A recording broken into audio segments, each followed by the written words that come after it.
இட்லி பொடி எல்லாமே இட்லி பொடி. அடுத்து நமக்கு ஸ்நாக்ஸ் ஐட்டத்துக்கு எல்லாம் இருக்குது.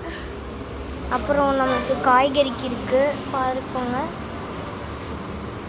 அடுத்து இங்கே தேங்காய் இருக்குது, நல்லா தான் இருக்குது. அடுத்து இங்கே ஃபுல்லாக ஸ்நாக்ஸுக்கு சிப்ஸ் ஐட்டம். இது பஞ்சு மிட்டாய் சாப்பிடுவோம்ல அது. இது என்ன மிட்டாயினே தெரில, பிஸ்கெட் மாதிரி இருக்குதுன்னு நினைக்கிறேன். அடுத்து இது பாப்கார்ன், சில்லி பாப்கார்ன் நினைக்கிறேன். அடுத்து இங்கே பாருங்கள் ஜூஸ், எல்லா ஃப்ளேவர்லேயும் இருக்குது ஜூஸு. இங்கே பாருங்கள் எல்லா ஃப்ளேவரும் இருக்குது. இதான் சிப்ஸு.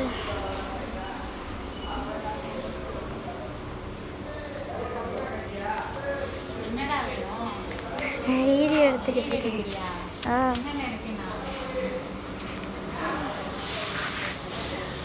எல்லாத்தையும் வாங்கிட்டு போயிடலாம்ல.